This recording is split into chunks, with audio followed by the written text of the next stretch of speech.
What's up, everyone? It's the Exiles here. Normally, we'd be recording this at our lovely home D20 with Al taking the cam.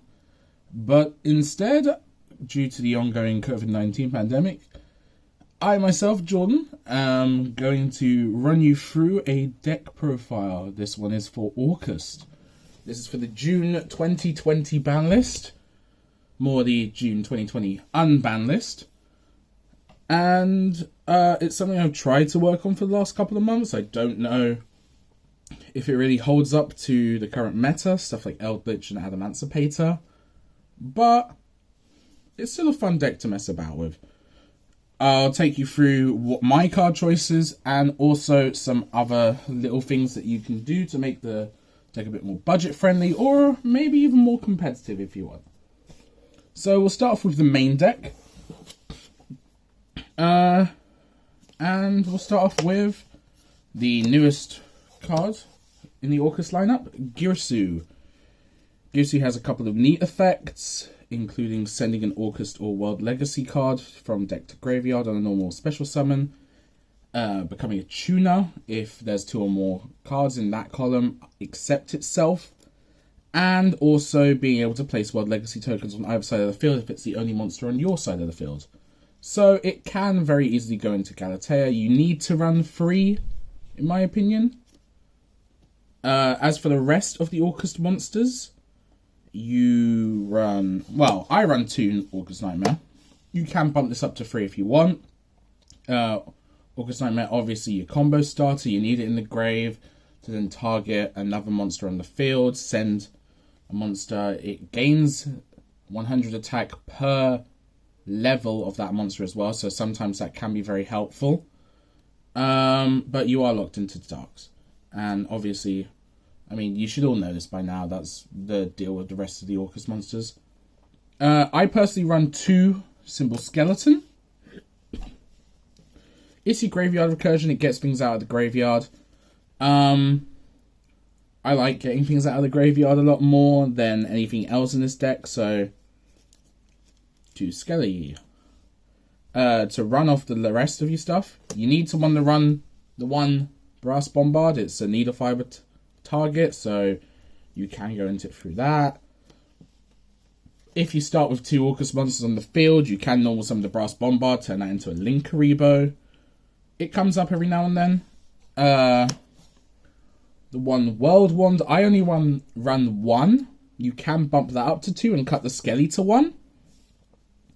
This is your Banish recursion, so you get stuff back from the graveyard that's necessary for the combo, so you need to run 1 at least. And lastly, your Gizmek Orochi. Great little card. Yeah. So that is your Orcust engine. Now on to the next is your scraps. I run 3 Scrap Recycler. Obviously, great card. You need to pair it off with the Scrap Golem, though. It's a great engine. If it doesn't go off, it gives you so many good extenders. You pitch O-Line, you pitch World Wand, you pitch Nightmare. In the combo, you usually get into something like a Union Carrier with Lib. So it's great. You kind of need to run it.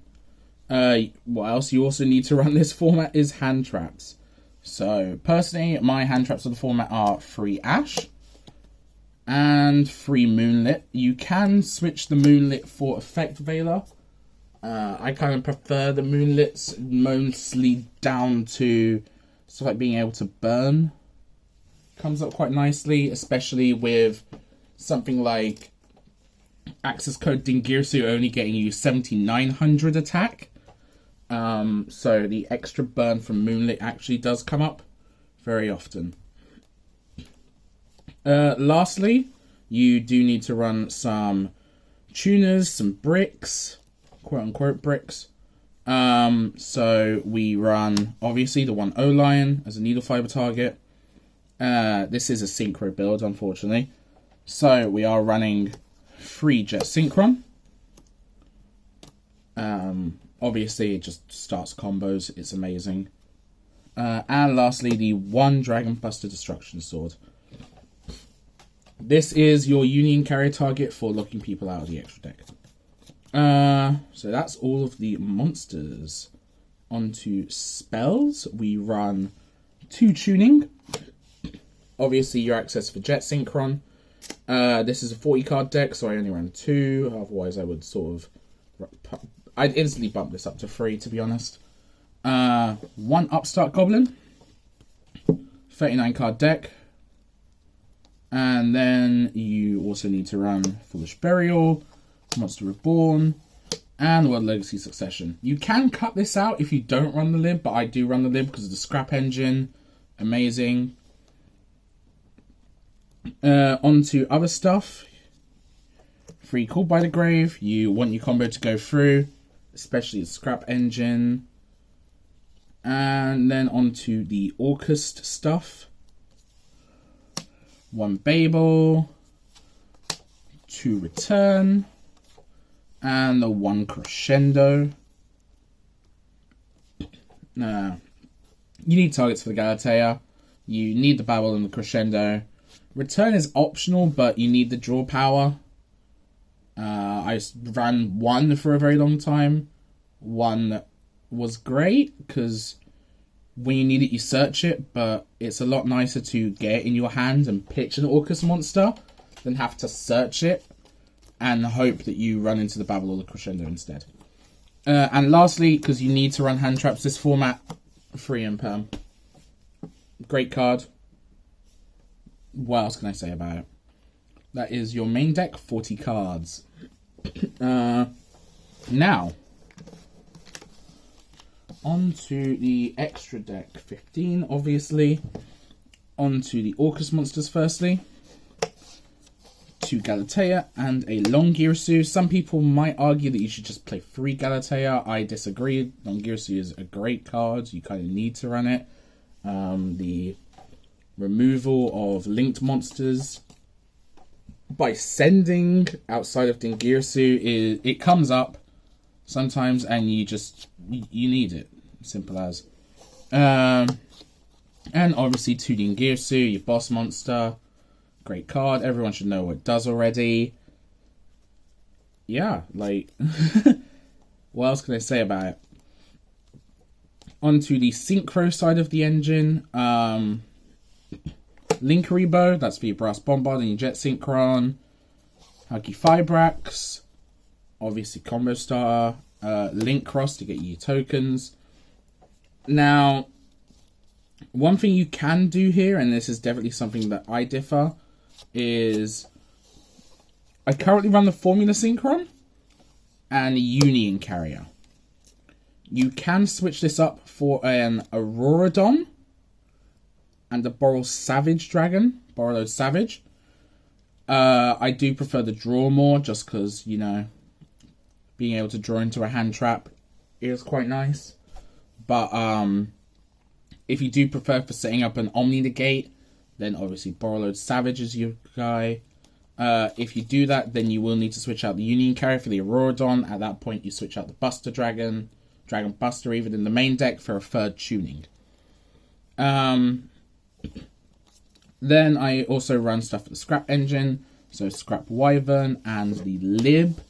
Now, if you don't run either of these, then you can start messing about with your extra deck even more, create more stuff for the synchro plays. But I found in testing that you actually really do need the Scrap Engine.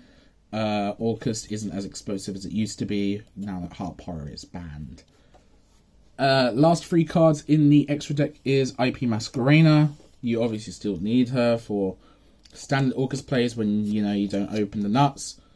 And then Appaloosa and Access Code Talker. Great cards. That is your extra deck. Now onto your side deck. Yes, I am including my side deck in here. Also 15 cards. And we're going to start off firstly with the 2 Nibiru. Now, I would love to bump this up to 3, but you can't exactly run a 16-card side deck. You can switch out one other card I'm going to mention for a 3rd Nibiru if you want. But, like, you need to stop the combos. Eldritch and Adamancipator, unfortunately, now both have ways to play around Nibiru, but even being able to disrupt them sometimes really helps out. Alongside this, we do play 3 DD Crow. Generic graveyard removal. Great card. Nothing else really to say about that. More hand traps. This is where, obviously, this is a very expensive build. You can cut it down. I play 3 Lightning Storm. You can switch this up. So I know you can switch up for Cosmic Cyclone or Twin Twisters, whichever one you kind of prefer on that. I prefer Lightning Storm. It's a blowout card more than anything. And in other blowout cards, I also run 3 Dark Ruler No More. It's great going second, where they just set up a big board and you just go, no. Like, just being able to say no to that is entirely amazing. Alongside that, I still run 3 Evenly Matched. Great card. Nothing else to say about it. I mean, it is irritating sometimes if they leave, like, their biggest monster on the field and it's something you still can't play around. But, you know, it is what it is. And lastly, the red reboot. Sucks it's 1. That's why you can switch around for the third Nibiru if you want. I think that's kind of it, to be honest. Yeah. So, shout outs obviously to the rest of the Exiles. Like, comment, subscribe if you haven't already. I don't know why you haven't. And we'll see you guys around on another deck profile. I'll catch you guys later.